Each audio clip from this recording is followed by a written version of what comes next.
Motivation fades. Discipline remains. You already know this. Deep down, you felt it. That spark you chase, that moment when everything feels possible, it doesn't last. It never does. Because success isn't about getting hyped up. It's not about waking up inspired. It's not about some magical wave of energy that comes out of nowhere and carries you to your dreams.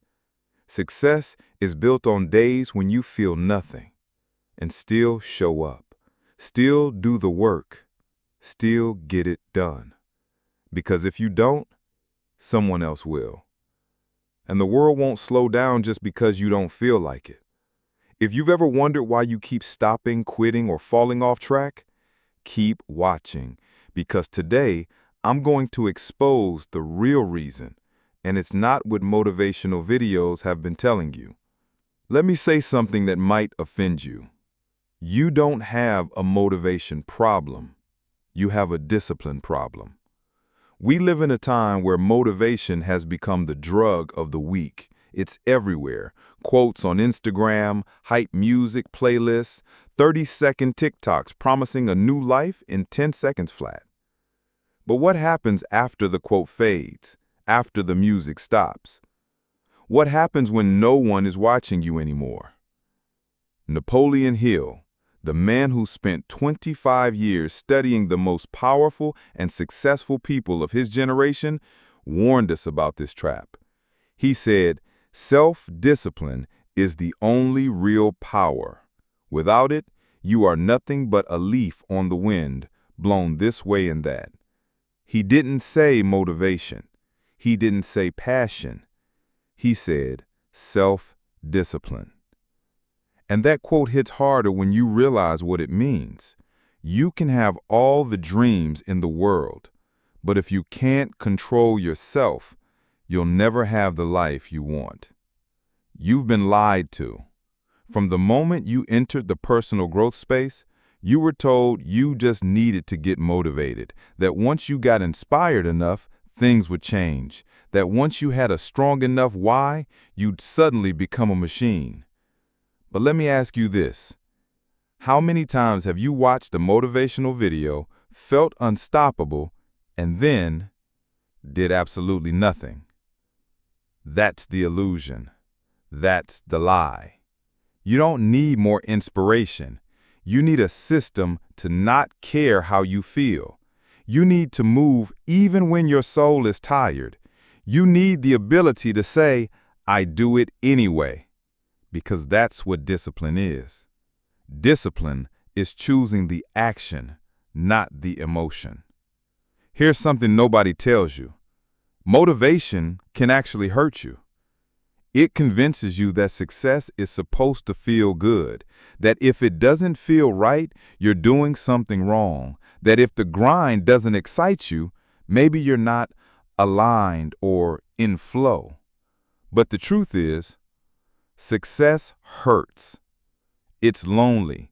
It's repetitive. It's boring as hell sometimes. You don't build a legacy by getting hyped. You build it by grinding when you're tired, when you're sick, when you're heartbroken, when you feel like nothing you do even matters. You build it through ruthless consistency, not occasional bursts of excitement. If you're serious about rewriting your life, don't just watch videos. Use this one as a mirror. Ask yourself, am I chasing motivation or building muscle through discipline? Let me know in the comments, because that moment of honesty might just save you years of failure. Think about the people Napoleon Hill studied, men like Andrew Carnegie, Henry Ford, Thomas Edison. These weren't men who got up at 5 a.m. and jumped on YouTube to find a reason to believe in themselves. They trained themselves to do what needed to be done, whether they felt like it or not. Edison once worked 72 hours straight in his lab with no sleep. Ford went bankrupt multiple times and still kept going. Carnegie worked his way from a factory floor to owning steel empires. These men weren't motivated. They were obsessed, disciplined, focused. Hill said, The man who masters himself through self-discipline can master anything else in life. This is a lost art in 2025. You want hacks, you want shortcuts, but the top 1% don't live in hacks. They live in structure, in systems, in self-made discipline. They don't scroll to get inspired. They wake up and their schedule is already written. They don't feel like building, they just build. Here's the twist. Discipline isn't about trying harder. It's about becoming someone new. Most people think discipline is painful because they try to force it from the outside, like pushing yourself to go to the gym when your identity is still lazy on the inside. But true discipline is internal. It's who you are, not what you do. You don't try to eat clean. You are someone who eats clean. You don't try to write every morning.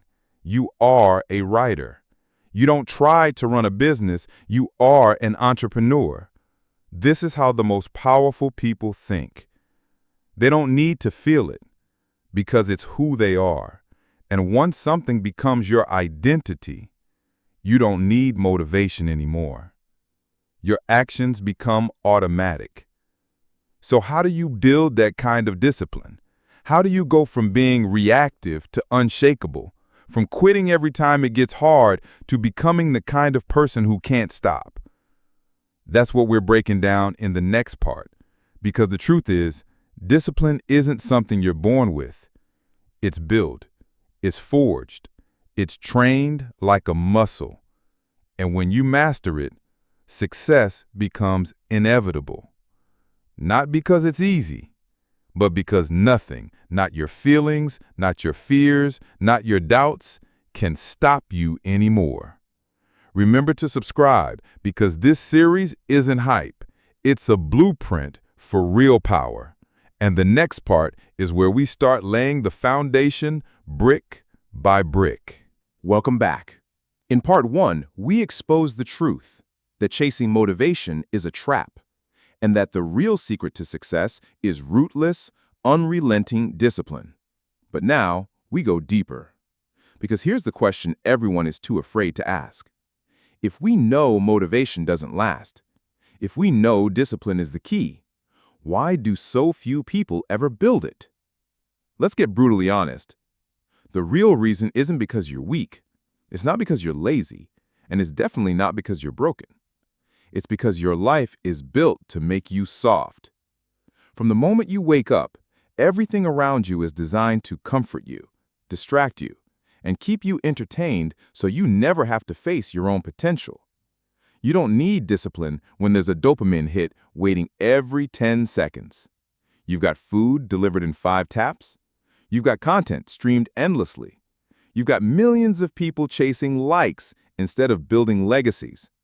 So let me say it clearly. The modern world punishes discipline. It rewards comfort. And it numbs the very instinct that made our ancestors powerful. Because discipline doesn't feel good. It doesn't look sexy on Instagram. But it's the only thing that gets results.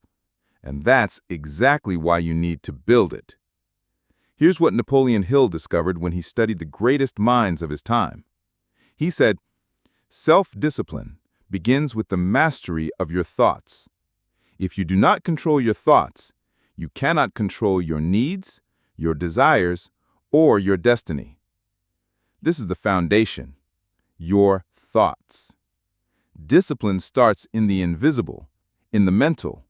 Before it becomes action, it is first a decision, a choice to lead rather than be led. But most people never make that choice because their mind is noisy, out of control, undisciplined. They let their feelings decide, their urges, their fears. They follow the path of least resistance and wonder why their life always feels stuck. Discipline is the opposite. It's walking the path with maximum resistance on purpose. It's stepping into the fire knowing it's the only way to forge something strong. You want to know what separates the top 1%? It's not talent, not intelligence. It's that they've trained themselves to do the thing they don't feel like doing every single day. And the secret? They use systems. Systems are what save you when your emotions betray you. Because here's the truth. Your feelings will lie. Your motivation will vanish. But your system will always execute, if you build it right. Let me show you. Let's say your goal is to work out every day. If you rely on feeling motivated, you'll maybe show up twice a week. But if you set your shoes out the night before, schedule the exact time, eliminate friction, and make it a non-negotiable task, you remove the need for emotion altogether. That's discipline by design. And it's not just for fitness. It's how millionaires schedule their thinking time. It's how top athletes structure their recovery. It's how creators plan their content months in advance, even when they don't feel creative. Discipline is a system, not a feeling. And that system is built one brutal decision at a time.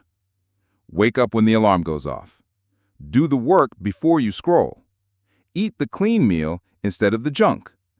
Write the page even when the words don't come easy. You want to know what this does? It creates momentum. And momentum is more powerful than motivation. Because motivation fades fast, but momentum becomes who you are. That's how confidence is built, through action. That's how belief is born, through evidence. You don't believe in yourself because you want to.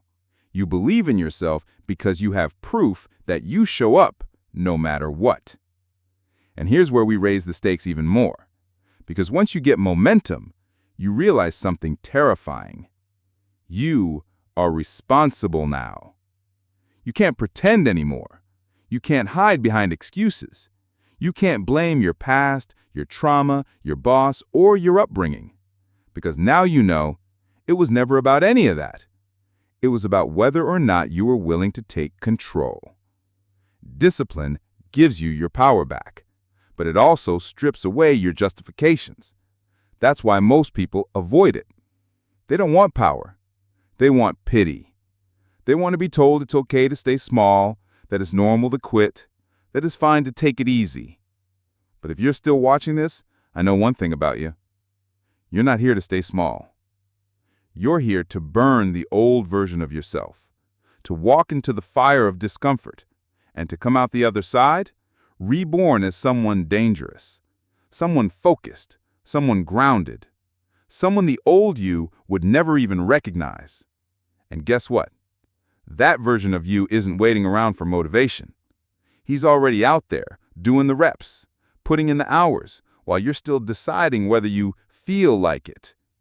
The longer you wait, the further ahead he gets. So here's your challenge today. Pick one area of your life and build a system. Not a wish list, not a vision board, a system.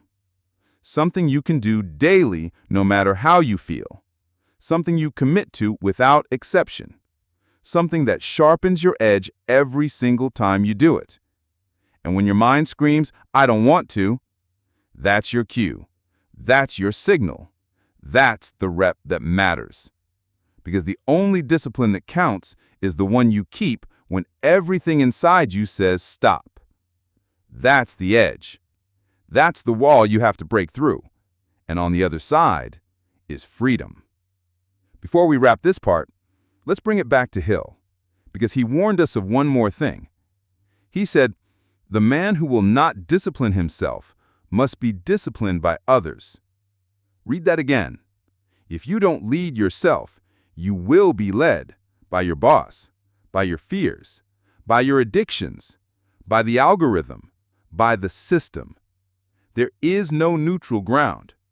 You either take control or you become controlled. So which one are you?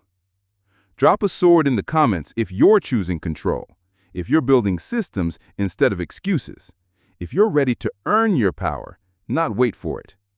And in part 3, we're going deeper. Because even discipline, if used wrong, can become toxic. It can destroy you instead of build you. You want to master this? You need balance. You need precision. You need the mindset of a disciplined warrior, not a mindless robot. We'll break that down next. Let's go even deeper. You've started to feel it, haven't you? That shift, that internal tension pulling you toward a new version of yourself. The version who doesn't beg for motivation, who doesn't fold under pressure, who gets it done no matter what. But let me stop you here. Because this is where most people go wrong. They hear discipline and think of punishment, of restriction, of self-hatred. They grind so hard they forget why they started. They push until they burn out. They confuse effort with wisdom. And here's the truth nobody's telling you. Undirected discipline becomes destruction. That's right. Discipline without clarity, without purpose, can wreck your life just as fast as laziness. Because there's a fine line between greatness and obsession, between consistency and compulsion, between growth and collapse. This is where most people break. They go all in, hard, fast, ruthless. And then what? They implode. They snap under the pressure. They self-sabotage because they never stopped to breathe. You don't need to become a machine. You need to become a master. A master of your energy, your direction, your why. Let's break it down. Napoleon Hill didn't just talk about hustle and force. He was obsessed with something deeper, something more dangerous, something most people ignore in the modern world.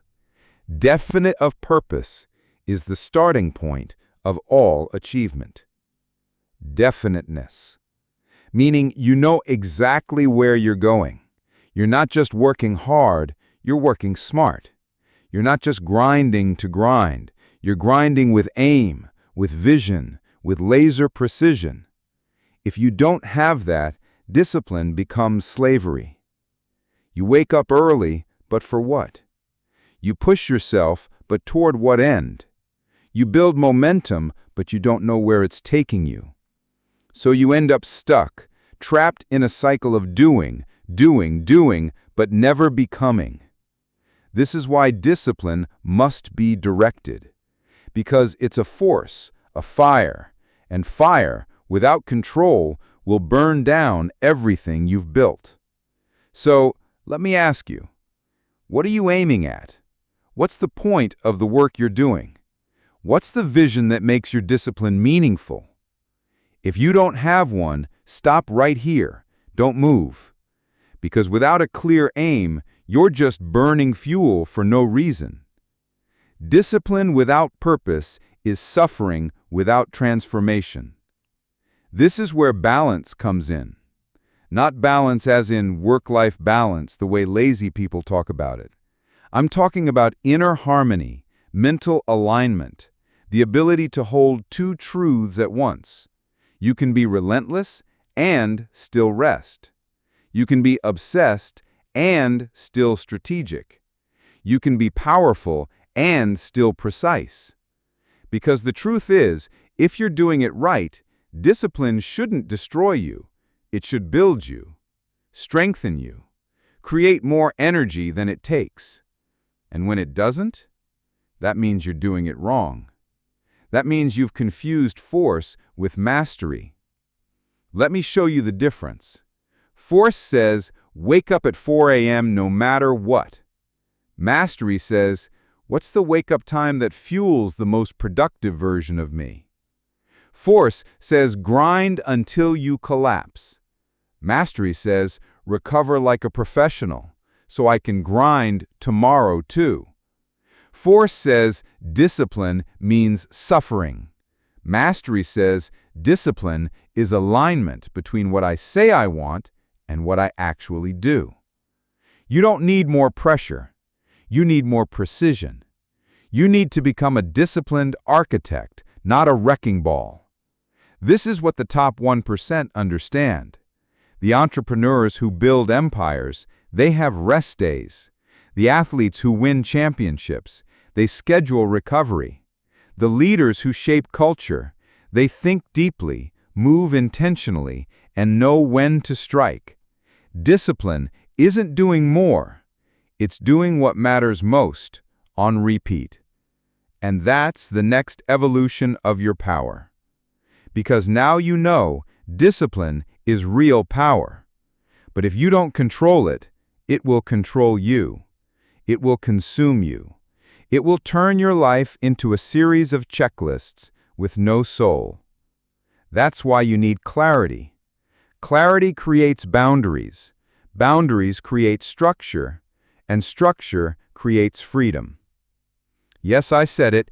Discipline, when done right, doesn't limit your life. It frees you.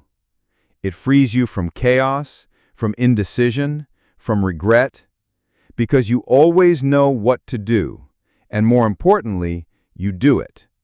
Automatically, effortlessly, on time. But that only happens when discipline and purpose are working together. So, here's your next challenge. Write your discipline down. Make it visible. What are your non-negotiables? What system are you following? Why are you following it? And most importantly, what is all this work building? Not just in your career, in your character, in your values, in your ability to withstand storms without breaking. Because that's the kind of discipline that lasts. Not the kind that looks good on a vision board for a week. The kind that rewires your identity. Napoleon Hill didn't study men who were perfect. He studied men who were relentlessly focused. Men who knew how to say no, not just to others, but to themselves. No man is free until he learns to master himself. That's what real freedom is. Not doing whatever you want, but having the power to not do what's destroying you. Let that sink in. Your greatest enemy, it's not out there. It's not your economy. It's not your boss. It's not your past. It's the undisciplined version of you. The one who scrolls instead of builds. The one who talks instead of moves. The one who waits instead of leads.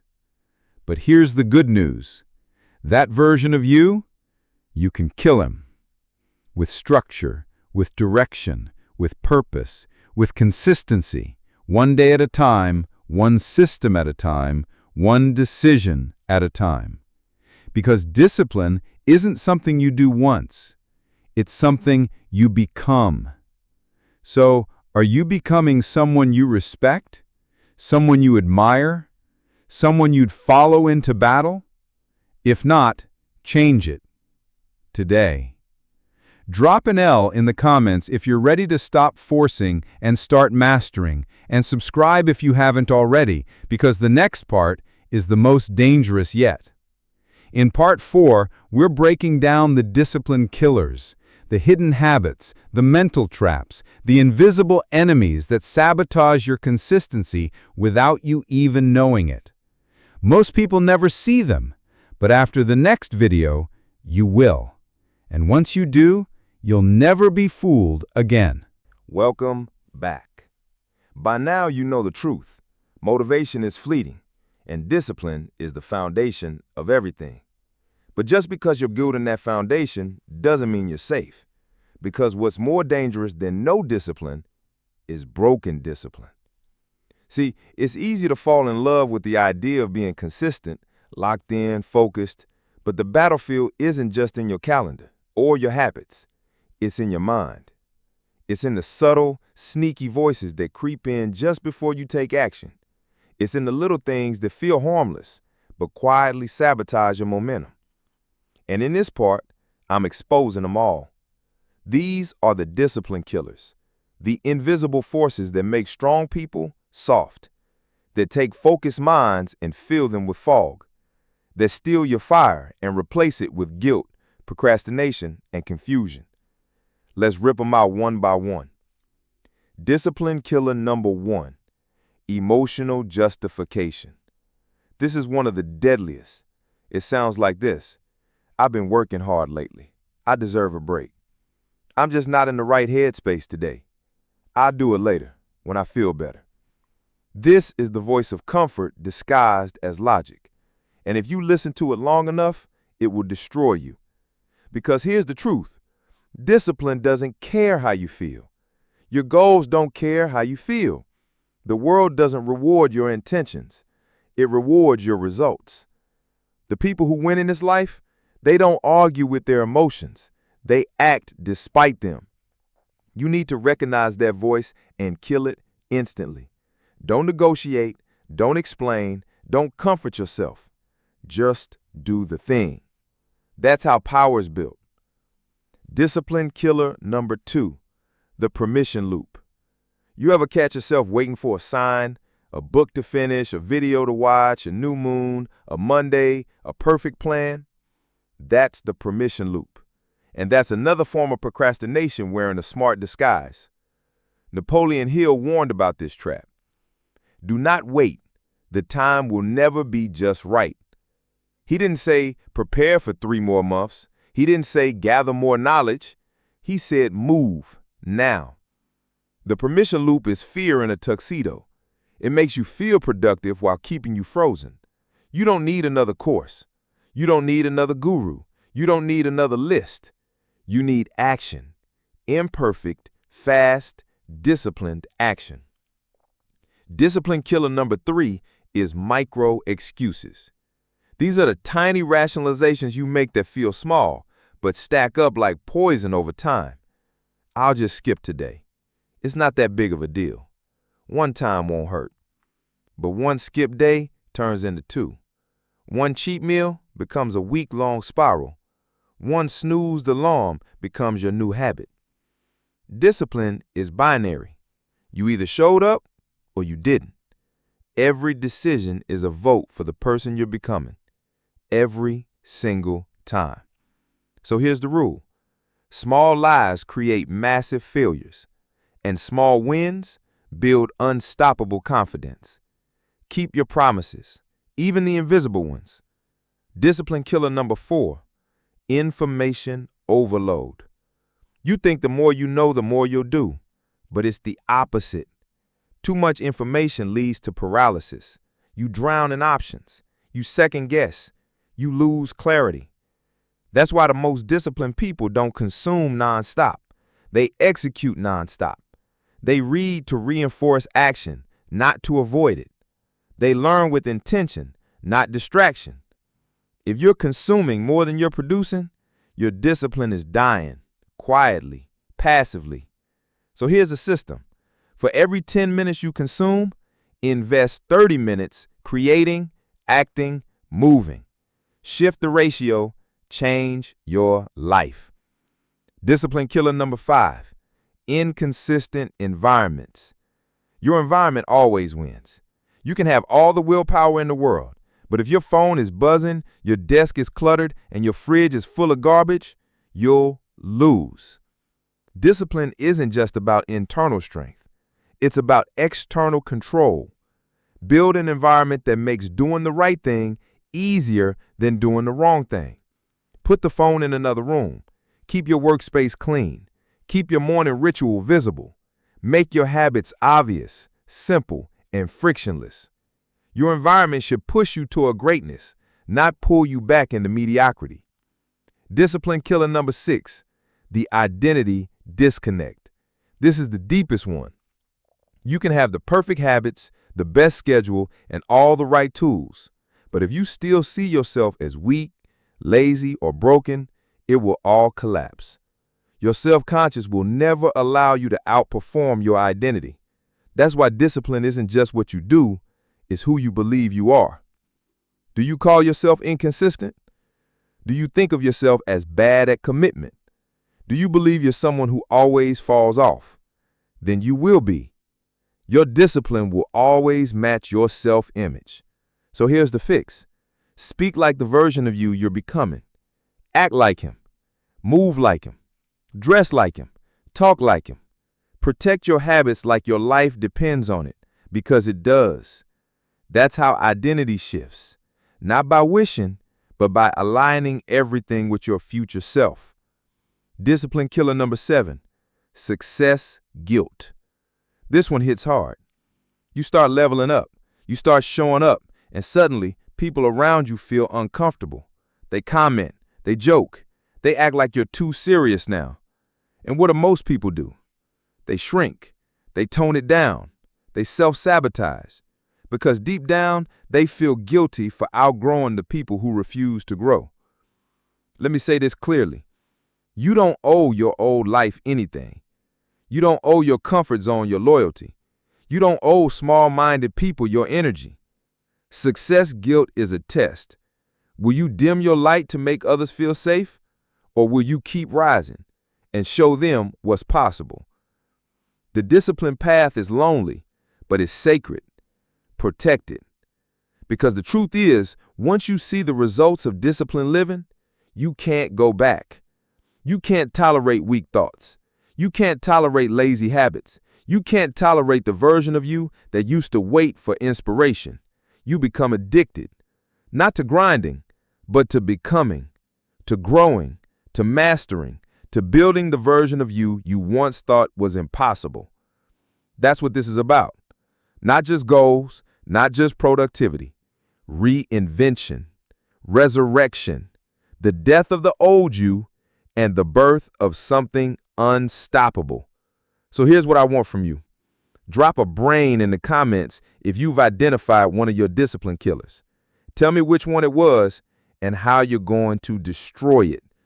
And if you're ready for the next level, part 5 is going to ignite something inside you.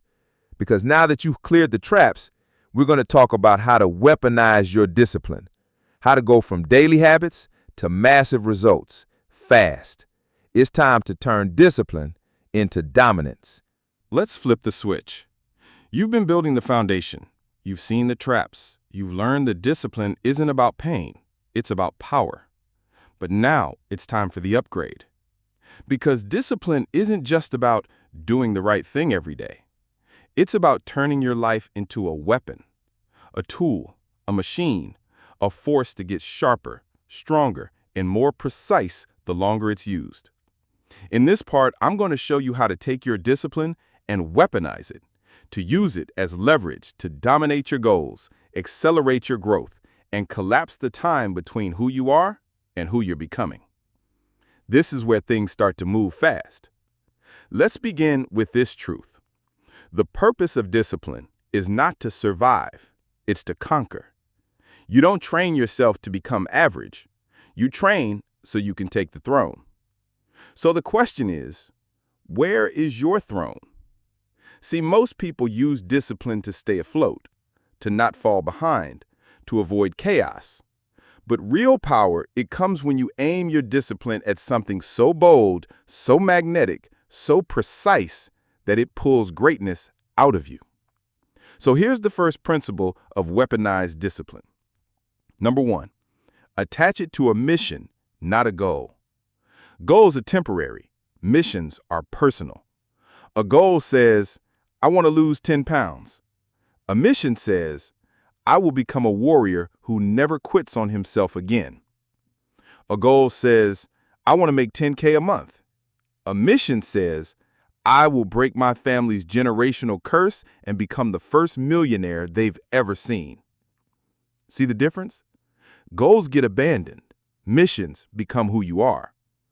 Weaponized discipline needs fuel, and mission is the fuel source that never runs out. It's emotional, it's spiritual, it's deep. So if you want to unlock insane levels of consistency, build your system around a mission that hits your soul. Now that we've aimed your discipline, here's the next step. Number 2, turn it into a scoreboard. You cannot improve what you don't measure, and what you measure, you master. High performers don't just work. They track, they record, they analyze. Because discipline without data is just noise. So here's the move. Create a visible scoreboard. Daily, weekly, monthly. Did you wake up on time? Did you hit your macros? Did you build your business system? Did you create your content? Did you invest time with intentionality? Track it all. Not to punish yourself, but to prove to yourself that you're evolving. To turn progress into a pattern. to build evidence that you are no longer the person who breaks promises. And when you see those numbers stack up, that's when the switch flips. Discipline becomes addiction, not to struggle, but to streaks, to momentum, to progress. It's no longer, I have to do this. It's, I can't break this chain now. This is who I am. Now you're building fire. Here's the third upgrade. Build your discipline multipliers. You know what the smartest people in the world do? They don't just work harder. They work on the right levers. A lever is one action that multiplies the impact of everything else. For example, a morning routine is a multiplier. If you win the first 60 minutes of your day, the next 12 hours tend to follow. Planning your week on Sunday, multiplier. It gives you clarity, direction, and speed. Prepping your meals for the week, multiplier. It removes friction, reduces fatigue, and protects your physical performance. You don't need more effort. You need smarter systems. If you want to scale your results, stop asking, what else can I do? Start asking, what fewer things can I do that make everything else easier? That's high-level thinking. That's how the elite move. Not just with intensity, but efficiency. Which brings us to weaponized principle number 4. Create a discipline identity stack. This is how you embed your new habits into your soul. Here's how it works. Start with a behavior you want to lock in. Let's say working out daily. You don't just write workout 5 times a week. You build the stack underneath it. Who does this consistently? Athletes. What does an athlete believe? My body is my weapon. How does an athlete live? With structure, purpose, and fuel. What do they say to themselves? I train, I don't skip, I rise. Now you don't just work out, you embody a new identity. You're no longer someone trying to build discipline. You are discipline in human form. This is how you override excuses. This is how you kill your old self. You don't just change what you do, you change what you are. Weaponized discipline doesn't need hype. It needs identity alignment. Because when the identity is locked in, the habits become automatic. You no longer ask, should I?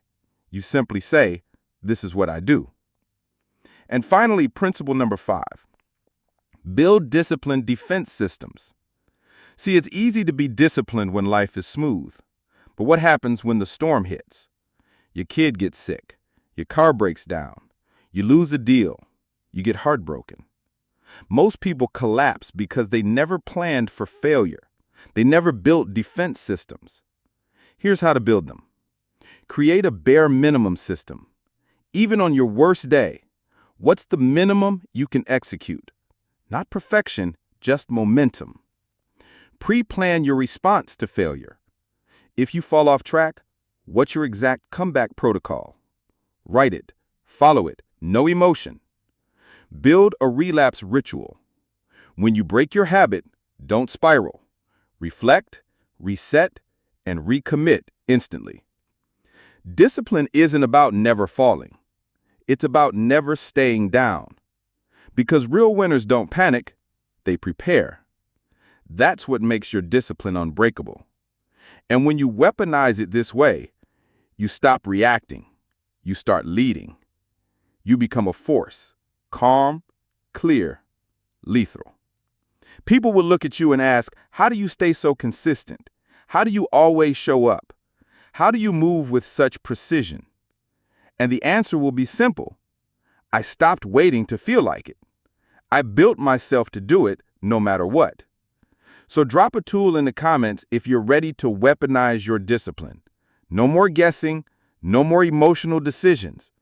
Just precision, consistency, and results. And don't stop now, because in part 6, we're stepping into the darkness. We're going to talk about what happens when even discipline isn't enough, when your system breaks, when your mind cracks, when you hit the wall and feel like you've lost everything. This is where most people quit for good. But you're going to walk through it. This is the part they don't prepare you for. Everyone talks about the grind, the habits, the hustle, but no one talks about the wall. That moment where everything collapses. Your plan breaks, your system glitches, your body's tired, your soul's cracked. You're looking in the mirror thinking, what's the point of all this? This is the valley, the place where men quit, where high hopes turn into heavy doubts, where even the most disciplined people fall to their knees. So what do you do when even discipline isn't enough? When you did wake up early, you did stay focused, you did do the work every single day, but you still lost the job, still lost the money, still feel empty. Let me tell you the truth. Discipline will break you before it builds you, because it's not just a tool for progress, it's a fire that burns away the weaker parts of you. And sometimes that burning hurts more than you thought it would. But it's in that moment when everything in you wants to stop that your transformation is either forged or forfeited. Let's get real. Every high performer, every legend, every master you admire, they all hit this point. The athlete who trains for years only to lose the championship. The entrepreneur who works 16-hour days and still goes bankrupt. The speaker who stands on stage and forgets their lines. Discipline doesn't protect you from pain. It prepares you for it. And this is where most people misunderstand the game. They think discipline is about winning every day. But true discipline is what you do after you lose. What do you do when the plan doesn't work? When the world punches you in the mouth? When your bank account laughs at your efforts? Do you crumble or do you recalibrate?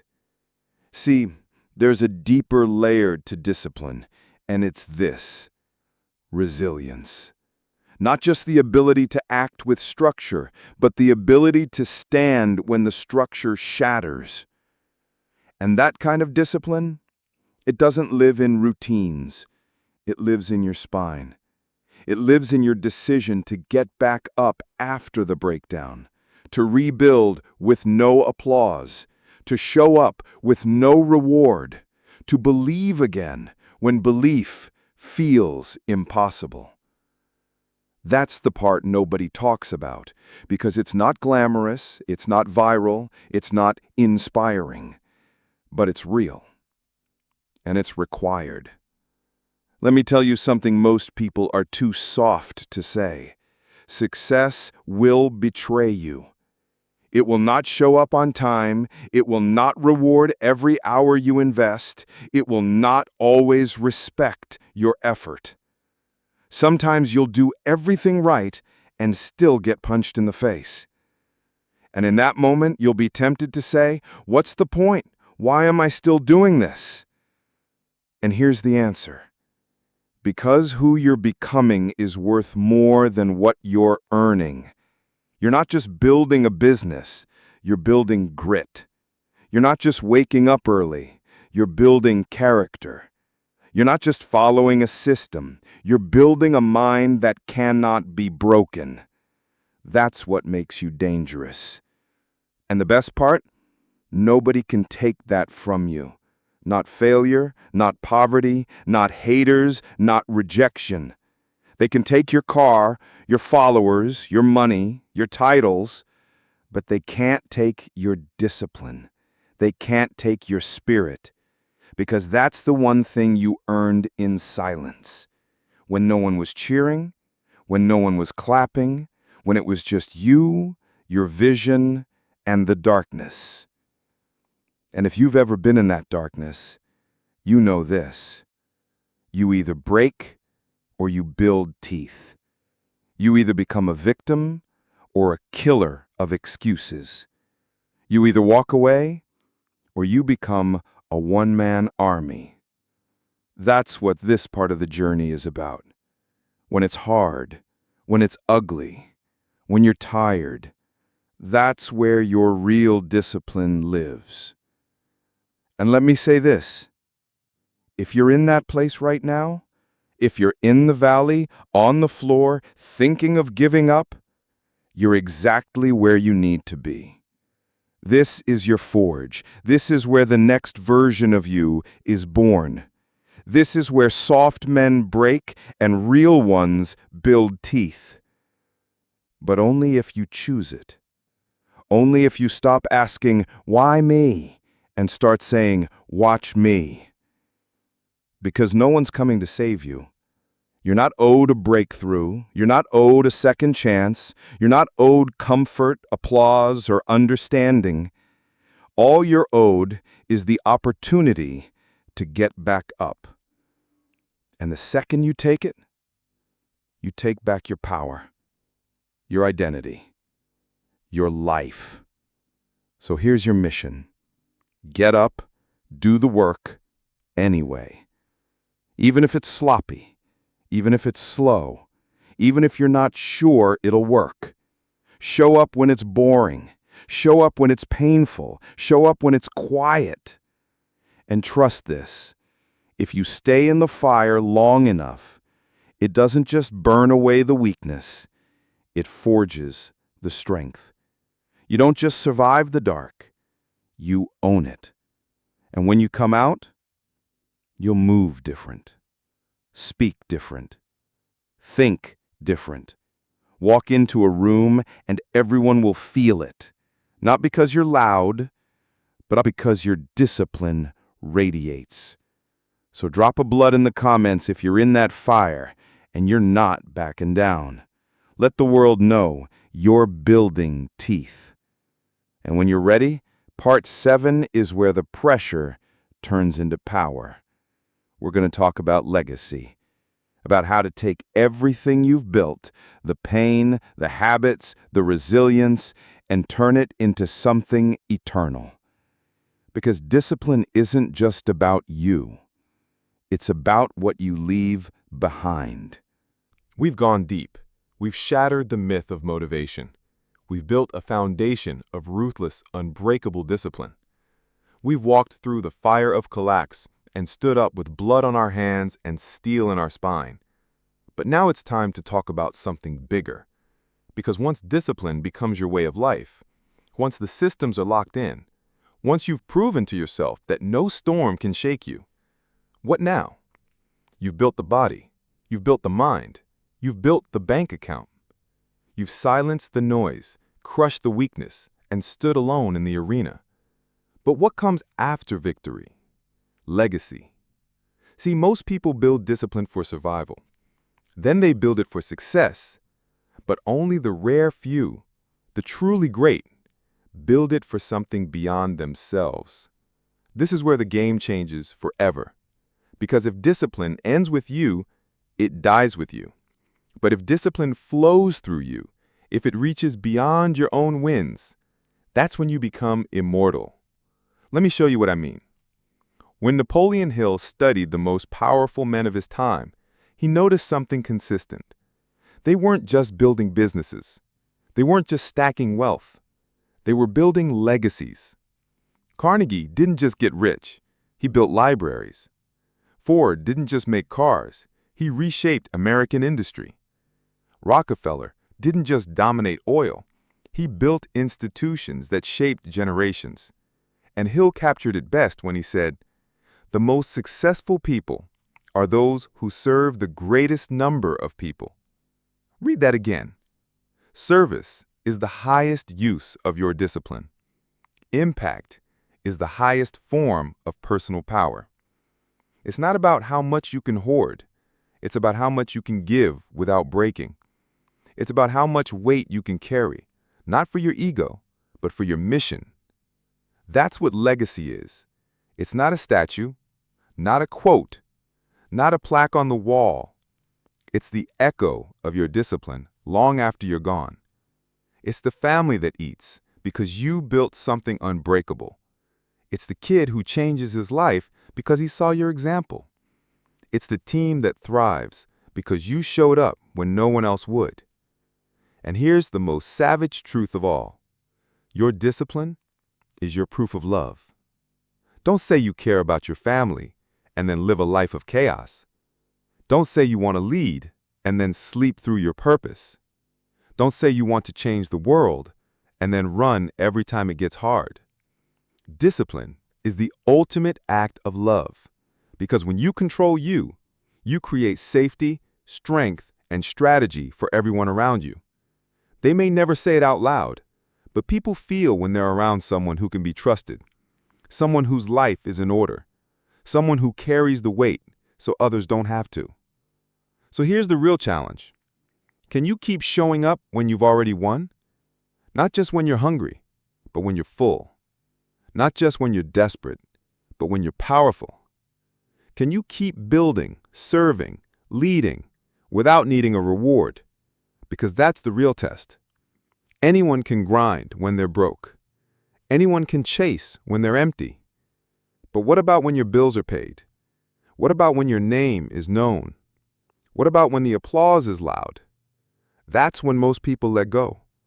That's when they get soft. That's when they start losing quietly and don't even realize it. But not you. You've come too far. You've paid in blood, in hours, in isolation, in silence. Now, it's time to multiply what you've built. So ask yourself this. What will my discipline leave behind? What systems will my kids inherit? What mindset will my name carry? What standard will I set for my team, my family, my audience, my world? Because make no mistake, you are always building a legacy, even when you're not trying, even when you're not watching. People are watching you. They're watching how you handle pressure. They're watching how you bounce back. They're watching how you lead when it's hard, when it's boring, when it's dark. And when you lead with discipline, you give them permission to lead too. You show them what's possible. You show them how to rise. You show them how to live like they're on fire. That's legacy. And it's earned, not gifted. Built, not borrowed. Forged, not faked.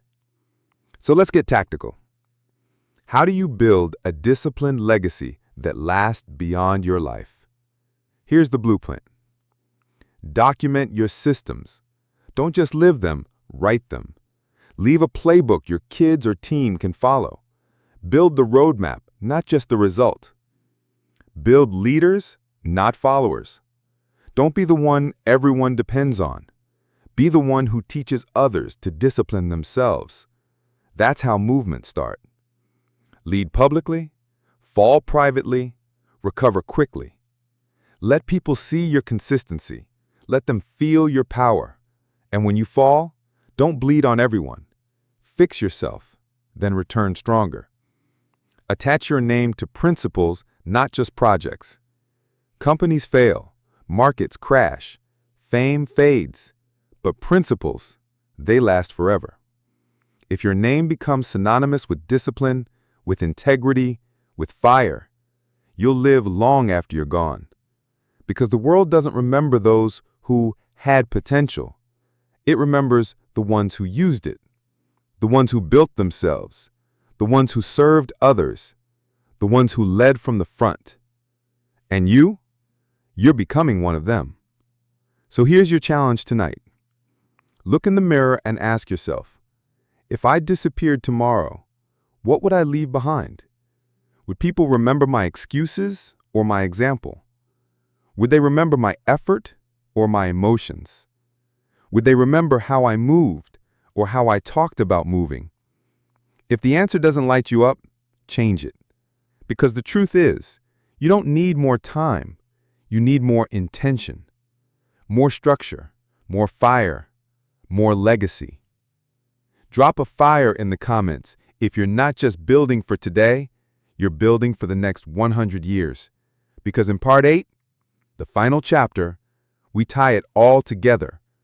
We're going to bring everything full circle, from pain to purpose, from habits to identity, from structure to freedom. This is the moment where you no longer just know about discipline, you become it. This is it. The final part. The final truth. You've made it through the fire, through the frustration, through the silence of building something the world can't yet see. And now we finish what we started. Let's go all the way back. Remember the hook? Motivation fades, discipline remains. It's not just a quote, it's a reality. And by now you've lived it. You've felt the difference between a quick burst of hype and the quiet, relentless force that builds empires. Ruthless discipline. But if there's one final lesson I want to leave burned into your brain, it's this. Discipline isn't a destination. It's a way of being. It's a code, a creed, a quiet war you fight every day inside yourself. And when you truly become it, something changes. You don't wait to act. You don't negotiate with weakness. You don't care about how you feel in the moment, because you've chosen who you are ahead of time. That's the secret nobody told you growing up. Discipline isn't about restriction. It's about freedom. Freedom from chaos. Freedom from confusion. Freedom from inconsistency, regret, insecurity. Because you no longer depend on motivation. You've replaced it with identity. You no longer wonder who you are. You decide who you are. You no longer chase the feeling. You chase the standard. You don't ask, am I ready?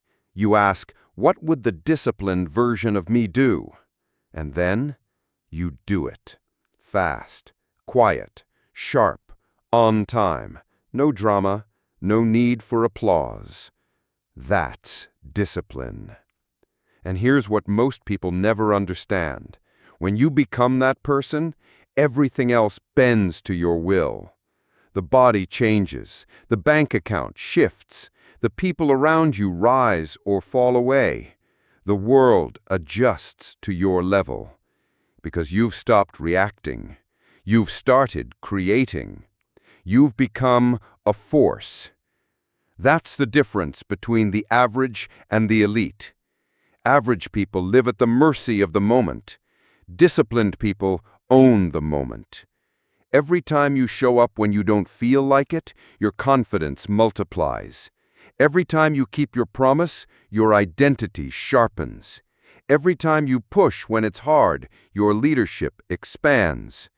Until one day, you're not even thinking about being disciplined anymore. You just are. It's in your walk. It's in your eyes. It's in your tone. People feel it, and they respect it instinctively. Because true discipline is rare, and when someone lives it, you can't ignore it. So let me ask you one last time. Who are you becoming? Not who you hope to be. Not who you'll try to be next month. Who are you training to be today, tomorrow, for life? Because whether you see it or not, every day you are casting a vote for your future. Every rep, every routine, every ritual. It's not about perfection. It's about alignment. And if you stay aligned long enough, you become inevitable. So here's your final mission. Codify your discipline. Make it sacred. Make it visible. Make it non-negotiable. What are your daily absolutes? What do you no longer tolerate? What must you do, no matter how you feel? Put it on your wall. Put it on your phone. Tattoo it on your brain if you have to. Because this is how you protect your power. Not through hype, not through hope, but through decisions repeated with consistency and conviction. And if you ever feel yourself slipping, remember this. You don't need to feel like it. You don't need to be inspired. You don't need more time, more support, more perfect conditions. You need to return to your code. Because the world will always test you. The weather will change, the market will crash, people will flake, plans will fail. But if your discipline holds, you rise anyway. Let me leave you with this. You were never meant to stay motivated. You were meant to master yourself. You were never meant to wait for permission. You were meant to impose your will. You were never meant to be soft. You were meant to be forged. This life is yours to dominate. Not with noise, not with wishes, but with quiet, relentless, ruthless discipline. And if you ever forget that, come back to this video. Let it remind you who you are. A builder, a leader, a one-man army. So now I'm done talking. It's your turn to move. Drop a skull in the comments if this series unlocked something in you. If it reminded you what you're made of. If it pulled you out of comfort and back into the arena. And if you haven't subscribed yet, do it now, because this isn't the end. It's the beginning. We're just getting started. Discipline isn't what you do. It's what you are. Now go, prove it.